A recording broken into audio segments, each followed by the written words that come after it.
because we never had Sky Sports money. It's our times. Back, man. Sorry. Connection, man. My team. It's all right, man. It's all right. It's all right, bro. I understand. It's like, yeah. Big up Nick, man. Big up Nick. He's back on again. So just in the chat between you guys. So just loves watching football. Nick, I hear it, man. I hear it. Me also, man. Me also. But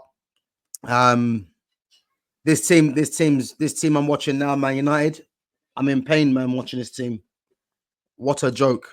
And the funny thing is, I think Man United have actually got some decent players, but not under this manager. You always buy decent players. Yeah, well, exactly. So it's a problem with the club. And then everybody picks sides. Yeah, the club are turning. I don't know, man. The club turn these players into scapegoats a lot of the time. All the best players get scapegoated out of the team. Yeah, and then you end up with guys that are just, as I mentioned to you before, that are just athletes. You know what I mean? So who are the scapegoats from this weekend? So if we touch on Casemiro, yeah. So for me, Casemiro has been made the scapegoat now. People look at his wage that he's on, yeah, and the performance that he put in against Liverpool. Again, I don't think Casemiro was terrible, but what's going to get highlighted is his. Obviously, people are saying he gave the ball away twice for both the goals. But if you actually watch it, yeah, he gets the criticism. But that midfield is unbalanced. You've got Kobe Manu, who I think is a very good player. But again, as I said, the way that Ten Hag's making this guy play is nullifying his game. And actually, I think for Diaz's first goal, Kobe actually asked for the ball and then ran away. Bruno Fernandes, as I mentioned to you guys already, was that the second goal you mean? So the one where, yeah, I think the one where Salah dinked it to the back post. Oh, the first goal. The first one, yeah. So Kobe actually asked for the ball and then ran away, which obviously Casemiro tried to execute the pass. Which wasn't really a great pass. Gravenberch cut it out. Gravenberch cut it out, yeah. And then obviously Diaz scored from Salah's dink pass at the end. But I think Casemiro will obviously get the criticism. But again, the criticism shouldn't really lie with him. The midfield is unbalanced. And he's asking Casemiro for a start to do too much in that midfield. And as I said, if you're going to play Kobe Manu in there, Kobe Manu needs to be playing in a number 10 where he's got no defensive responsibilities, really, because the guy's still learning the game. But as I keep saying to you guys, as long as Bruno Fernandes is in his team, yeah, more and more of these results are going to keep happening. You know what I mean? So hold on. So this is my thing with United at the moment. It's like pick your scapegoat. Because every single player you've mentioned, at some point in time in their career around United, they've showed glimpses of being really good. Yeah. When it comes to the manager, even he himself has shown glimpses. But in terms of whatever the expectation is, to whatever's going on behind the scenes, to what's being translated on the pitch, it's not. There's no kind of like common sense being shown to the level of expectations versus what you're actually seeing, what's actually happening, what the club's actually saying. When it comes to Ten Hag, do I think he made mistakes tactically in the game? Yeah. Do I think that you pushed your fullbacks on way too early and there was no need to push both of them at the same time? Yeah. So those were big reasons why you kind of got caught out during the build-up. I wouldn't blame it purely on Casemiro. I mean, most people would have turned around and said if you had Kobe Manu playing the deeper six, he could pick it up off the defense and, you know, turn out of them situations better. Even to the extent that Gary Neville, he was saying how good Kobe Mainoo was in tight spaces just before McAllister took the ball off him. Yeah, I remember. Just before, it was like literally the perfect example of a commentator's curse. Says that dispossessed, score another goal. At no point in time did Liverpool have to get out of like first gear or second gear, whatever people want to say. I don't think the match was. I've heard some people say, "Oh, it was a close." It wasn't close at all.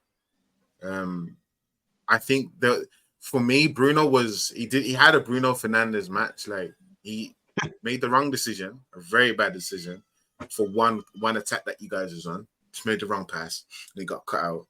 But aside from that, he didn't really do anything. But nobody else did, and the only player that did anything was Rashford. But everyone says Rashford had a stinker, and he did. Because those two chances that Xerxes has doesn't happen without Rashford. Now, people are mad because Rashford ain't bombing on, yeah? He's been told to cut back. Now, when Ahmad comes on, people are like, okay, why are you taking... The Ahmad fans are mad because Ahmad didn't start. The Garnacho fans are mad because Rashford got left on the pitch.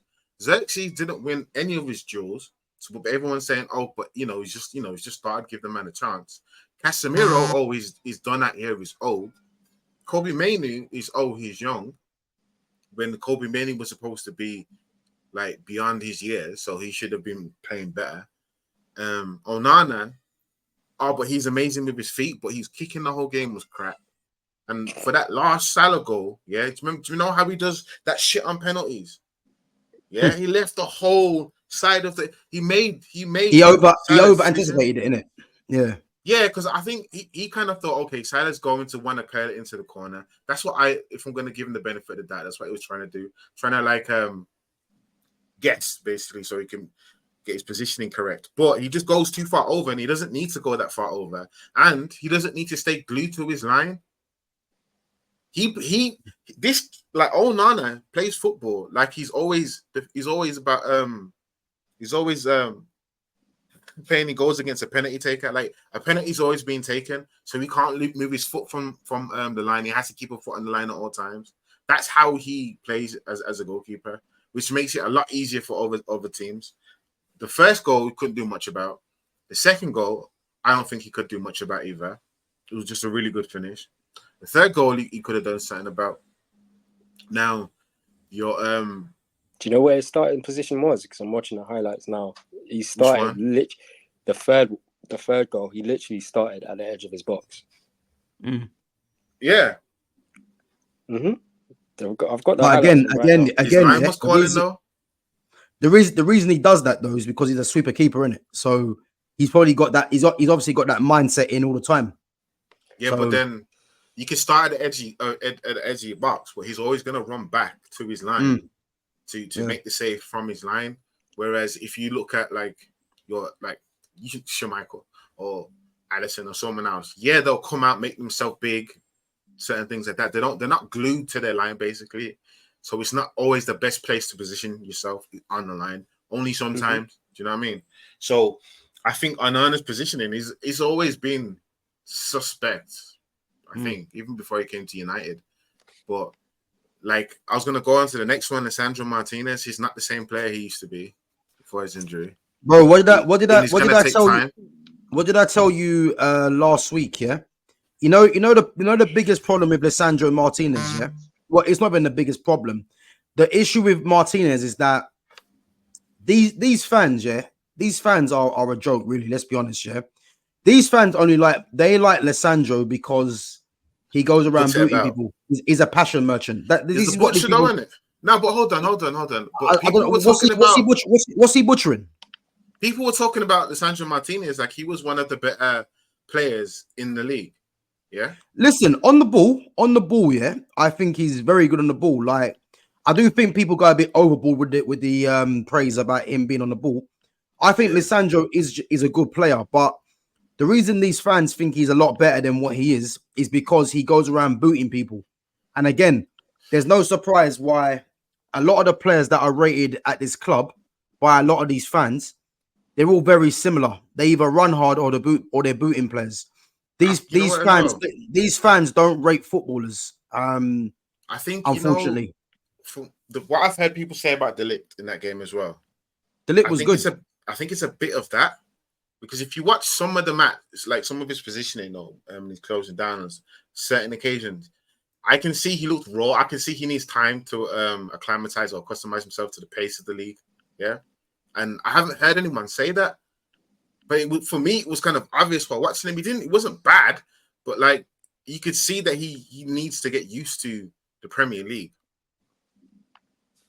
Yeah, of course. That's for sure. But then when it comes, I had this someone talking about Lenny Euro.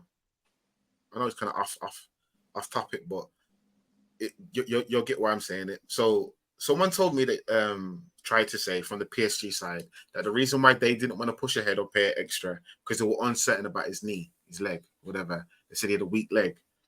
I've heard about this. And that's one of the reasons why they walked away. But United was like, "Boom, we're gonna go and pay the money." And then now he's injured and it's that same leg. So for me, but when I hear that, I'm like, okay, either the club's taking a gamble on the player, hoping that it's growing issues and they'll come out of it. You know, obviously the medical team knows what they're doing. No, they don't.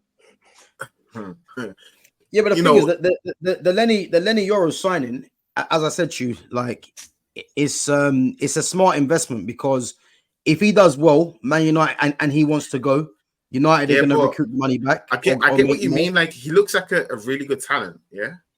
But from like a footballing decision, you've paid, was it 50+ million for a player that you can't really use now, that had injury problems, and he's still young, so he's still growing into his body. So he's still one for the future, and you've kind of like, from some other people's opinions, overpaid. So you took on a risk, which every kind of financial. No, we haven't overpaid. You didn't overpay. No, we haven't overpaid. Think about it. He's 18 years of age, yeah, and United paid what, 40? Was it 42 million or something they paid? And that, man, is 50+. Yeah, but I think it's rising to that. But the thing is, United are not paying all that up front. So again, it's a smart investment that if United do want to move him on, or if United if Lenny Euro decided that, you know, he wants to move on and win trophies because the club ain't doing well, United are going to make their money back regardless. So I've got no worries about that deal because he's 18. The Rasmus Højlund deal is the kind of deal that I have a massive problem with. I know Alex was saying, you know, give him a chance and that, but that's a deal that is going to sting Man United, because if you sell Højlund now, you won't even get 30-40 mil for him if you sell him now. So they made a loss in him already. So okay, I'm more worried about that deal. This is one of the things where the only reason why I brought it up is because I'm questioning the decision making of Ineos. Yeah, in terms of some of the signings,